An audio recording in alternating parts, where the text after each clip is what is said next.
ছাত্রলীগের বিভক্তি আওয়ামী লীগেও টানাপোড়েনের সৃষ্টি করে। রাজনৈতিক দ্বিধাদ্বন্দ্বে জাতি হয় বিভক্ত।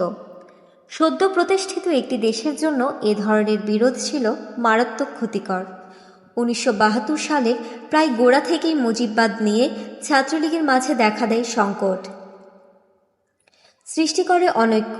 72 সালের 12ই মে ছাত্রলীগের 4 নেতা খোলাখুলিভাবে দুভাগে বিভক্ত হয়ে পড়েন। জনাব রব ও শাহজাহান সিরাজ বললেন, মুজিববাদে তারা বিশ্বাসী নন, বৈজ্ঞানিক সমাজতন্ত্রের মাধ্যমে আসিবে জনমুক্তি। অপরদিকে আব্দুল কুদ্দুস মাখন ও নূরে আলম সিদ্দিকী ঘোষণা দিলেন, যে কোনো মূল্যে মুজিববাদ প্রতিষ্ঠা করতে হবে। অল্প কয়েকদিনের মধ্যেই সংকট দেশব্যাপী ছড়িয়ে পড়ল। ঢাকা বিশ্ববিদ্যালয়ের কয়েকটি হলে মুজিববাদী ও মুজিববাদ বিরোধী ছাত্রদের মধ্যে সশস্ত্র সংঘর্ষ ঘটে। বিরোধ চূড়ান্ত রূপ ধারণ করে যখন দুই গ্রুপে আলাদাভাবে মহাসম্মেলনের আয়োজন করে। শেখ মুজিব অবশ্য মাখনদের সম্মেলনে নিজে উদ্বোধন করেন। ছাত্রলীগের ভাঙনের পরিপ্রেক্ষিতে শ্রমিক লীগেও কোন্দল ঘনীভূত হয়। ফলে শ্রমিক লীগও দ্বিধা বিভক্ত হয়ে যায়। মুজিববাদ বিরোধী ছাত্রলীগ এবং তাদের সমর্থক শ্রমিক লীগ তৎকালীন গণপরিষদ ভেঙে দিয়ে বিপ্লবী সরকার গঠনের আহ্বান জানান। তখন থেকেই দেশের রাজনৈতিক অঙ্গন উত্তপ্ত হয়ে উঠতে থাকে। একদিকে মুজিববাদ, অপরদিকে বৈজ্ঞানিক সমাজতন্ত্র। আসম রব 1972 সালে 3রা মার্চ এক ভাষণে বলেন, জীবনের সকল ক্ষেত্রে আমূল পরিবর্তনের জন্য জাতি যখন আরেকটি বিপ্লবের প্রস্তুতি নিচ্ছিল, ঠিক সে মুহূর্তে বেশ কিছু সংখ্যক সরকারি আমলা, শিল্পপতি, আওয়ামী লীগ সহ কিছু রাজনৈতিক লোকজন জাতীয় বিপ্লবের নামে আমাদের এই প্রস্তুতির বিরুদ্ধে চক্রান্ত করে চলেছে এবং গণবিরোধী প্রভাব বিস্তারের চেষ্টা করে চলেছে। 8ই মার্চ জাহাঙ্গীরনগর বিশ্ববিদ্যালয়ের বক্তৃতায় তিনি আরও বলেন, পতাকা বদল হলেই জনগণের মুক্তি আসে না, তার জন্য দরকার সমাজতান্ত্রিক কর্মসূচি। এর জবাবে 72 সালের 5ই মে ছাত্রলীগ মুজিববাদী নেতা নূরে আলম সিদ্দিকী বলেন, মুজিববাদের প্রতি হুমকি বিপ্লবীদের সমাজতন্ত্রের প্রতিই হুমকি স্বরূপ। 23শে মে 72 তৎকালীন আওয়ামী স্বেচ্ছাসেবক বাহিনী প্রধান এবং পার্টির সাংগঠনিক সম্পাদক জনাব আব্দুর রাজ্জাক দিন তারিখ দিয়ে ঘোষণা করেন, 7ই জুন থেকে মুজিববাদ প্রতিষ্ঠার সংগ্রাম দেশব্যাপী আনুষ্ঠানিকভাবে শুরু হবে। 13ই জুন গৃহীত এক প্রস্তাবে মাখন সিদ্দিকী গ্রুপ দাবি করে, মুজিববাদের 4 নীতির উপর ভিত্তি করে দেশের শাসনতন্ত্র প্রণয়ন করতে হবে। 6 জুলাই তোফায়েল আহমদ কুমিল্লার এক জনসভায় ঘোষণা করলেন, যারা বিদেশি মতবাদ প্রচার করেছেন তারা দেশের জনগণের বন্ধু নয়, তারা জাতীয় শত্রু। মুজিববাদ প্রতিষ্ঠার মধ্যেই নিহিত রয়েছে সব সমস্যার সমাধান এবং মুজিববাদ দেশে সমৃদ্ধির এক নতুন অধ্যায়ের সূচনা করবে। একই জনসভায় জনাব আব্দুর রাজ্জাক বলেন, আমরা বিশ্বকে দেখিয়ে দেব কিভাবে গণতন্ত্র ও সমাজতন্ত্র একসঙ্গে চলতে পারে। 16 জুলাই নেতা জিল্লুর রহমান বললেন, মুজিববাদ প্রতিষ্ঠার মাধ্যমে শোষণমুক্ত সমাজ গঠন করা সম্ভব। মুজিববাদ বাংলাদেশের জনগণের আশা-আকাঙ্ক্ষার প্রতীক। এর বাস্তবায়নের মধ্যেই মানুষের সর্বাঙ্গীন মুক্তি নিহিত। একই দিনে ঢাকায় মাখন সিদ্দিকী গ্রুপ ছাত্রলীগের এক সভায় গৃহীত প্রস্তাবে বলা হয়, মাওবাদী বিভ্রান্ত নেতৃত্ব, সিআইএর র এজেন্ট দল ও ছাত্রলীগ নামধারী বহিষ্কৃত নেতৃত্ব পলাতক, আলবদর, আল শামস, রাজাকার, শান্তি কমিটির মেম্বার, মুসলিম লীগার্স, জামায়াত, নেজাম, জামায়াতে ওলামা, পিডিপি সহ প্রতিক্রিয়াশীল সংগঠনগুলো ঐক্যবদ্ধভাবে মুজিববাদ প্রতিষ্ঠার সংগ্রামকে বানচাল করতে চায়। 24শে জুলাই 72 ছাত্রলীগের প্রতিদ্বন্দ্বী উভয় গ্রুপের মধ্যে বায়তুল মোকাররমে গোলাগুলি হলো। 21শে জুলাই ছাত্রলীগ মুজিববাদী অংশের সোহরাওয়ার্দী উদ্যানের সম্মেলনে শেখ মুজিবের উপস্থিতিতেই মুজিববাদ প্রতিষ্ঠার শপথ গ্রহণ করা হলো। একই দিন বৈজ্ঞানিক সমাজতন্ত্র বিশ্বাসী ছাত্রলীগ রব গ্রুপের সম্মেলনের অনুষ্ঠিত হয় পল্টন ময়দানে। সেই সম্মেলনে জনাব আসমর রব ঘোষণা করেন, কার্ল মার্কসের পর সমাজতন্ত্রের কোনো নতুন সংজ্ঞা কেউ দিতে পারে না। সমাজতন্ত্র সম্পর্কে তার রূপরেখায় চূড়ান্ত এবং আমাদের এই বাংলাদেশে সেই সমাজতন্ত্রই কায়েম করা হবে। জনাব রব দৃঢ়ভাবে বললেন, মুজিববাদের ককটেল কোনো সমাজতান্ত্রিক রূপরেখা নয়। 24শে জুলাই 72 মুজিববাদী ছাত্রলীগের একটি মিছিল অস্ত্রশস্ত্রে সুসজ্জিত হয়ে পল্টন ময়দানে রব গ্রুপ ছাত্রলীগের একটি সভার উপর চড়াও হয়। তাদের হামলায় জনাব রবসহ শতাধিক ছাত্র আহত হন। পরে আহতদের একজন ছাত্র হাসপাতালে মারা যায়। 1972 সালের বাংলাদেশ সরকারকে সোভিয়েত ইউনিয়ন সরকার পড়াশোনার জন্য 100টি বৃত্তি দেয়। মেধা অনুসারে 100 জন ছাত্র নির্বাচিত হয় শিক্ষা মন্ত্রণালয়ের মাধ্যমে। 8ই জুলাই নির্বাচিত তালিকা থেকে হঠাৎ করে অন্যায়ভাবে প্রধানমন্ত্রীর নির্দেশে 41 জনকে বাদ দিয়ে নতুন করে তাদের জায়গায় অন্য 41 জনকে নির্বাচিত করা হয়। মুজিববাদে বিশ্বাসী ছিল না বলেই প্রথম নির্বাচিত 41 জনকে বাদ দেয়া হয়। ইতিমধ্যে সরকারের উচ্চ পর্যায়েও মুজিববাদকে কেন্দ্র করে মতবিরোধ সৃষ্টি হয়। নেতাদের বিবৃতি বক্তব্যে এ বিরোধ ক্রমে স্পষ্ট হয়ে ওঠে। 1972 সালের 18ই জুলাই তৎকালীন রাষ্ট্রপতি বিচারপতি আবু সাইদ চৌধুরী চট্টগ্রামে ঘোষণা করলেন, গণতন্ত্রের নীতি ও আদর্শেই দেশ পরিচালিত হবে। তার একদিন আগে ঠাকুরগাঁয়ে এক জনসভায় লীগ নেতা জহুর আহমদ চৌধুরী বললেন, মুজিববাদের 4 নীতি দ্বারাই দেশ চালিত হবে।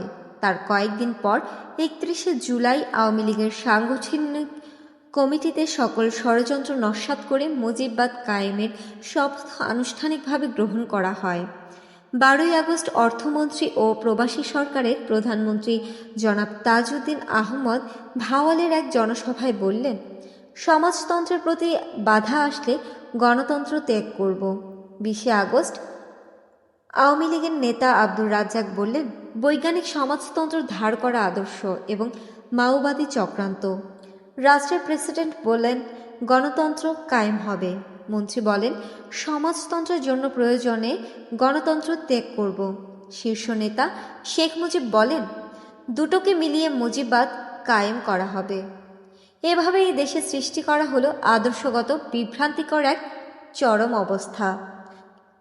আর এই বিভ্রান্তির ফলে শুধুমাত্র ক্ষমতাসীন দল আওয়ামী লীগের নয়, সমস্ত জাতি হলো দ্বিধা বিভক্ত। জনগণ পরিণত হয় শত্রুতে। পাকিস্তান এখন নেই, কিন্তু শত্রুর প্রয়োজন। শত্রু হলো জনগণ। বাংলাদেশ স্বাধীন হওয়ায় অস্থানীয়দের স্থলে বাংলাদেশি বুর্জুয়াদের শাসন প্রতিষ্ঠিত হলো। তারা তাদের নিজেদের স্বার্থ দেখা শুরু করলেন, ঠিক যেভাবে পাকিস্তানিরা দেখত তাদের আপন স্বার্থ। পাকিস্তান শেষ হয়ে গেছে, তা যাক, কিন্তু শত্রু তো থাকতে হবে। শত্রু এখন কে? শত্রু এখন জনগণ। জনসাধারণের পক্ষের শক্তিতে উৎখাত করার তৎপরতা চালানো হলো সরাসরিভাবে। তেমনি চলল তাদেরকে নিজেদের লেজুড়ে পরিণত করার চক্রান্ত। জনগণ যুদ্ধ করছে, যুদ্ধ করে দেশকে স্বাধীন করেছে। তারা তাদের রাজনৈতিক অধিকার এবং নিজেদের বাঁচার অধিকার প্রতিষ্ঠা করতে চাইবে। তাই তাদেরকে শুধু ধোঁকা দেবার জন্যই সমাজতন্ত্রকে আওয়ামী লীগ সরকার আনুষ্ঠানিকভাবে রাষ্ট্রীয় নীতি হিসেবে গ্রহণ করে নিয়েছিল নিজেদের স্বার্থেই। বাংলাদেশ নামে একটি জাতীয় রাষ্ট্র প্রতিষ্ঠিত হলো, কিন্তু শাসক বুর্জুয়াদের মধ্যে জাতীয় চেতনার উন্মেষ ঘটল না। তাদের চরিত্রে রয়ে গেল মুৎসুদ্দি ধামা ধরার প্রবণতা। আমেরিকা আমাদের স্বাধীনতা যুদ্ধের বিরোধিতা করেছিল। কোনো অবস্থাতেই ভবিষ্যতে মার্কিন সাহায্য বাংলাদেশ গ্রহণ করবে না, এই সাহসী সরকারি ঘোষণা মুজিবনগরে পাওয়া গিয়েছিল। কিন্তু শেখ মুজিব ঢাকায় ফিরে তার প্রথম সাংবাদিক সম্মেলনে বলতে বাধ্য হলেন যে তিনি মার্কিন সাহায্য গ্রহণ করবেন। যুদ্ধের সময় ভারত বিরোধী ছিলেন যেসব বিত্তবানেরা, তাদের বেশিরভাগই ভারত প্রেমিক হয়ে দাঁড়ালেন রাতারাতি। প্রতিযোগিতার দৌড় শুরু হলো ভারতীয় মারোয়ারি ব্যবসায়ী গোষ্ঠীর সাথে সম্পর্ক স্থাপন করে অল্প সময়ে চোরা কারবারের মাধ্যমে আঙুল ফুলে কলাগাছ হবার। যে আওয়ামী লীগ চিরকাল ছিল মার্কিন ঘেঁষা আমেরিকার প্রশ্নে, যেখানে সোহরাওয়ার্দী ও শেখ মুজিব মজলুম নেতা মাওলানা ভাসানীর থেকে পৃথক হয়ে গিয়েছিলেন ঐতিহাসিক কাগমারি সম্মেলনে, সেই আওয়ামী লীগের এতটুকু কষ্ট হলো না সোভিয়েত ইউনিয়নের অনুরাগী হয়ে পড়ে ভারতের সাথে চুক্তির দাসখত লিখে দিতে। মূল কথা, মুরব্বি চাই, স্বাধীন হয়েও স্বাধীন নয়, স্থানীয় বটে তবে জাতীয় নয়। প্রকৃতির আওয়ামী লীগ সমাজতন্ত্র নীতি গ্রহণ করেছিল জাতীয় অর্থনীতিকে তাদের দলীয় নিয়ন্ত্রণে নেবার জন্যই। রাষ্ট্রীয়করণের মাধ্যমে পাকিস্তানি বণিক সম্প্রদায় এবং শিল্পপতিদের পরিত্যক্ত ব্যবসা কেন্দ্র এবং শিল্প প্রতিষ্ঠানগুলোতে তাদের পার্টির সদস্য ও সহযোগীদের পরিচালনার দায়িত্বে নিযুক্ত করা হয়। ব্যবসা বাণিজ্যের লাইসেন্স পারমিটও দেওয়া হয় অব্যবসায়ী অনভিজ্ঞ পার্টি টাউটদের। অর্থনীতিকে নিজেদের নিয়ন্ত্রণে রেখে দলীয় সদস্যদের নব্য পুঁজিপতি হবার সুযোগ করে দেওয়া হলো সেই আদিম পদ্ধতিতে। এভাবেই ৭১-এর আগের অধ্যায়ে পাকিস্তানিরা লুট করেছে বাংলাদেশকে। দেশ স্বাধীন হওয়ার পর সমাজতন্ত্রের ধূর্মজাল সৃষ্টি করে শুরু হলো বাঙালি নব্য পুঁজিবাদীদের লুণ্ঠন।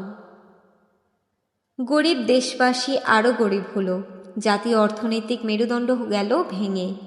রুশ ভারতের চাপে সমাজতন্ত্রকে রাষ্ট্রীয় অর্থনীতি হিসেবে গ্রহণ করে সমাজতন্ত্রের অসারতাই প্রমাণ করেছিল আওয়ামী লীগ। সোভিয়েত নৌবাহিনীর বহর চট্টগ্রাম বন্দর দখল করে নেয়। যুদ্ধের সময় তাজউদ্দিন পুরোপুরিভাবে রুশ ভারতের প্রভাবাধীন ছিল। পাকিস্তান থেকে প্রত্যাবর্তনের পর শেখ মুজিব ও সেই বলয়েরই প্রভাবাধীন হয়ে পড়ে। যুদ্ধ শেষ হওয়ার পরপরই দেশে ফিরে এসে শেখ মুজিব বাংলাদেশকে পূর্বের সুইজারল্যান্ড বানাবার ঘোষণা দিয়ে মূলত ভারতের একটি করদ রাজ্যে পরিণত করলেন সদ্যমুক্ত বাংলাদেশকে। তিনি চালনা এবং চট্টগ্রামের বন্দর পরিষ্কারের অজুহাতে সোভিয়েত ও ভারতীয় নৌবাহিনীকে আমন্ত্রণ জানান। সোভিয়েত ও ভারতীয় নৌবাহিনী বন্দর ও সমুদ্র সীমার বিশাল অংশ তাদের দখলে নিয়ে এবং ওই অঞ্চল অন্যদের, এমনকি বাংলাদেশ প্রতিরক্ষা বাহিনীর সদস্যদের জন্যও নিষিদ্ধ এলাকা বলে ঘোষণা দেয়। সোভিয়েত এবং ভারতীয় নৌবহর দীর্ঘ ২ বছর কাল চট্টগ্রামে অবস্থান করে। ক্রমান্বয়ে খবর বের হতে থাকে এই ২ নৌবাহিনীর সদস্যরা বন্দরের খাড়ি পরিষ্কারের নামে সন্দেহজনক বিভিন্ন তৎপরতায় লিপ্ত রয়েছে। এভাবেই বাংলাদেশকে ইন্দো সোভিয়েত বলয়ের মধ্যে ঠেলে দিয়েছিলেন শেখ মুজিব। বিরোধী পক্ষের উপর নির্যাতন শুরু হলো। বিরোধী পক্ষের প্রতি হুঁশিয়ারি উচ্চারণ করে গর্বের সাথে শেখ মুজিব বললেন, রাষ্ট্রবিরোধী দুষ্কৃতিকারীদের হুঁশিয়ারি করে দিচ্ছি, প্রয়োজনে আমি লাল ঘোড়া দাবড়াইয়া দিব। সরকার ও সরকারি দলের প্রভাবশালী নেতাদের ব্যক্তিগত বিভিন্ন বাহিনীগুলোর প্রতিই ছিল তার এই ইঙ্গিত। ১৯৭২ সালের মাঝামাঝি সময় থেকেই বিরোধী রাজনৈতিক দলসমূহের উপর বর্বর নির্যাতন শুরু হয়। এই নির্যাতনে শুধু রাষ্ট্রীয় প্রশাসন যন্ত্রের বিভিন্ন বাহিনী অংশগ্রহণ করেনি, তাতে অংশ নেয় আওয়ামী লীগ সমর্থিত বিভিন্ন লাঠিয়াল ও বেআইনি সশস্ত্র পেটোয়া বাহিনী। রাজনৈতিক নির্যাতন ও হয়রানির অভিযোগ তোলেন ন্যাশনাল আওয়ামী পার্টির চেয়ারম্যান মাওলানা আব্দুল হামিদ খান ভাসানী, কাজী জাফর আহমদ, ছাত্রলীগের রব সিরাজ গ্রুপ। তারা আওয়ামী লীগ সরকারের জুলুমের বিরুদ্ধে ঐক্যবদ্ধভাবে রুখে দাঁড়াবার জন্য জনগণের কাছে আবেদন জানান।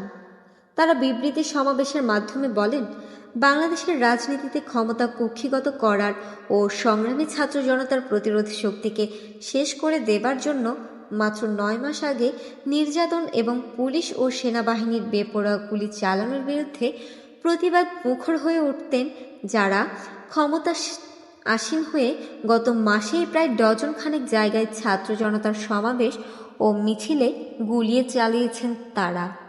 শুধু তাই নয়, ক্ষমতাসীন দল দখলদার বাহিনীর দালালদের সহায়তায় প্রশাসন যন্ত্রকে প্রভাবিত করে ছাত্র, বিরোধী দলীয় কর্মী ও প্রকৃত মুক্তিযোদ্ধাদের বিরুদ্ধে মিথ্যে মামলা দায়ের করে তাদের গ্রেফতার করেছেন। রাজনৈতিক নেতারা রাজধানী থেকে সরকারি ক্ষমতার দাপট দেখিয়ে তাদের প্রতিদ্বন্দ্বী রাজনৈতিক প্রতিপক্ষের কর্মী, ছাত্র, যুবকদের শায়েস্তা করার জন্য গ্রেফতারি পরোয়ানা জারি করে তাদের অযথা হয়রানি করেছেন। 9 সেপ্টেম্বর 1972 সালে স্বেচ্ছাসেবক বাহিনীর প্রধান আব্দুর রাজ্জাক বলেন, বাংলাদেশের প্রতিটি বাড়ির দোরগোড়ায় মুজিববাদের বাণী পৌঁছে দেওয়ার জন্য আওয়ামী স্বেচ্ছাসেবক বাহিনী সর্বাত্মক প্রচেষ্টা চালাবে। আঞ্চলিক, জেলা এবং মহকুমা পর্যায়ের নেতাদের সিদ্ধান্ত অনুযায়ী এই বাহিনীর প্রশিক্ষণ এবং কর্মকাণ্ডের সমন্বয় সাধন করা হবে। প্রতিটি ইউনিয়নের স্বেচ্ছাসেবক বাহিনীর সদস্যদের বাঁশের লাঠির মাধ্যমে জঙ্গি প্রশিক্ষণের ব্যবস্থা করা হবে। এরপর ট্রেনিং শুরু হয়। ইতিমধ্যে আওয়ামী লীগের নেতা জনাব আব্দুল মান্নান 1 লক্ষ লোকের এক সমাবেশের আয়োজন করেন 1 মে 1972 এবং ওই সমাবেশে তিনি ঘোষণা দেন, আগামী 9 জুন থেকে তার অনুসারীরা জাতীয় শত্রুদের বিরুদ্ধে অভিযান শুরু করবে। তিনি সরকারের কাছে দাবি জানান যাতে করে তার বাহিনীর সদস্যদের অ্যারেস্ট, সার্চ, ইন্টারোগেশন এবং শাস্তি দেবার ক্ষমতা দেয়া হয়। এভাবে মুজিব ভক্তরা সবাই আইনকে নিজেদের হাতে নেবার জন্য মরিয়া হয়ে ওঠেন।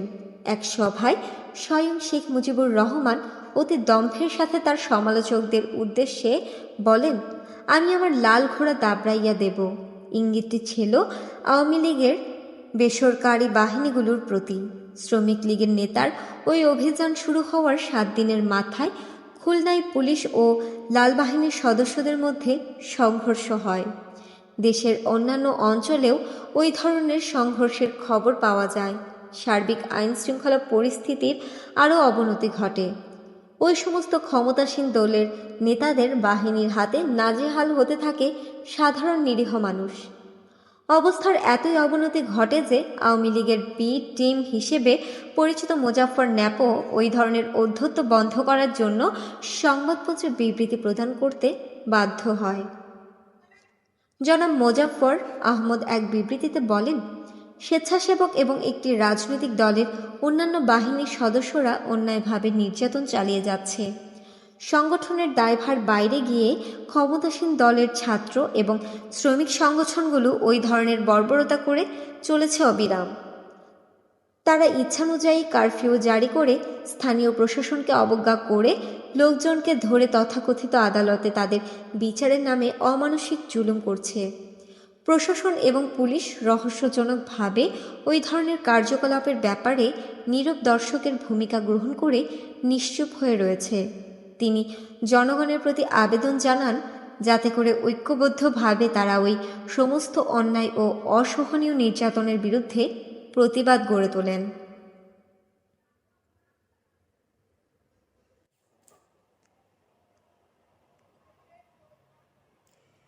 মেজর জলিল বীর উত্তম বন্দী হলেন।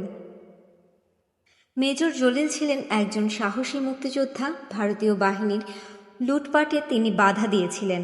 পাকিস্তান আর্মির সারেন্ডারের পর ভারতীয় বাহিনী বাংলাদেশ থেকে হাতিয়ার, গোলা বারুদ, যুদ্ধ সরঞ্জাম ও কলকারখানার মেশিনপত্র সবকিছু লুট করে ভারতে পাচার করতে থাকে।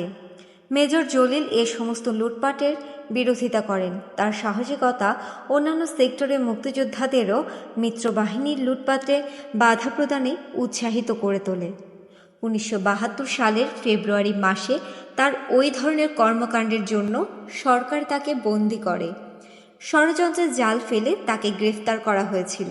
সমগ্র জাতি সরকারের ওই ধরনের আচরণের বিরুদ্ধে বিক্ষোভে ফেটে পড়ে। 11 মার্চ বরিশালে মুক্তিযোদ্ধা ও জনগণের এক বিশাল সমাবেশে তাকে অবিলম্বে মুক্তি দেবার জোর দাবি উত্থাপন করা হয়। প্রধানমন্ত্রীর কাছে জোরালো দাবি উত্থাপিত হয়েছিল সেনাবাহিনীর তরফ থেকেও। এর প্রতিক্রিয়ায় সরকার এক বিজ্ঞপ্তিতে ঘোষণা করে তার বিরুদ্ধে গুরুতর অভিযোগ রয়েছে এবং আর্মি রুলসের অধীনেই তার বিচার করা হবে। সরকারের ওই ঘোষণার পর বিক্ষোভ আরও বৃদ্ধি পায়। আর্মি, মুক্তিযোদ্ধা এবং জনগণ ক্ষেপে ওঠে। প্রচণ্ড গণচাপের মুখে সরকার বাধ্য হয় মেজর জলিলকে নিঃশর্ত মুক্তি দিতে। 1 জানুয়ারি 1973 ঢাকার রাজপথ আবারও রঞ্জিত হলো। প্রতিবাদ মিছিলে পুলিশের গুলিতে 2 বিশ্ববিদ্যালয়ের ছাত্রকে প্রাণ দিতে হয়। 1973 সালের 1 জানুয়ারি স্বাধীন বাংলাদেশে রাজনৈতিক অঙ্গনে একটি বিশেষ গুরুত্বপূর্ণ দিন। ওই দিন ভিয়েতনামে মার্কিন হামলার বিরুদ্ধে মস্কোপন্থী বাংলাদেশ ছাত্র ইউনিয়ন ভিয়েতনাম দিবস পালনের ডাক দেয়। এ উপলক্ষে ওই দিন ছাত্র ইউনিয়ন এক বিক্ষোভ মিছিল বের করে। মিছিলটি প্রেস ক্লাবের বিপরীত দিকে অবস্থিত তৎকালীন মার্কিন তথ্য সার্ভিস USIS দপ্তরের সামনে এসে ভীষণ বিক্ষুব্ধ হয়ে ওঠে। সঙ্গে সঙ্গে কাঁদুনে গ্যাস বা লাঠিচার্জ ছাড়াই নিয়োজিত পুলিশ বাহিনী বিনা উস্কানিতে ছাত্র মিছিলের উপর বর্বরোচিতভাবে গুলি চালায়। গুলিতে নিহত হয় ঢাকা বিশ্ববিদ্যালয়ের 3য় বর্ষ দর্শনের ছাত্র মতিউল ইসলাম ও মির্জা কাদেরুল ইসলাম নামক অপর আরেকজন ছাত্র। স্বাধীন বাংলাদেশে প্রকাশ্যে রাজপথে পুলিশের গুলিতে ছাত্র হত্যার এই বিবরণ লিপিবদ্ধ হয়ে আসে পরের দিনের সংবাদপত্রগুলোতে। নুরুল আমিন, আইয়ুব খান, মনিব খান, ইয়াহিয়া খান পাকিস্তান আমলে তাদের নির্যাতনমূলক গণবিরোধী স্বৈরশাসনের জন্য ধিক্কৃত হয়েছিল জনগণের কাছে। একই নিক্কারজনক বর্বরতার জন্য এদেশের মানুষ ধিক্কার দিল আওয়ামী লীগ সরকারকে। স্বাধীনতার মাত্র 1 বছরের পরই আওয়ামী লীগ সরকারের এহেন প্রকাশ্যে ছাত্র হত্যা হতবাক করে দিয়েছিল দেশবাসীকে। উৎকণ্ঠায় আতঙ্কিত হয়ে পড়ে তারা। প্রেস ক্লাবের বারান্দায় দাঁড়িয়ে থাকা সাংবাদিকরা স্তব্ধ হয়ে অবলোকন করেন পুলিশের বর্বরোচিত প্রাণহানিকর আচরণ। সেদিন পুলিশি নির্যাতনের হাত থেকে সাংবাদিক ফটোগ্রাফাররাও রেহাই পাননি।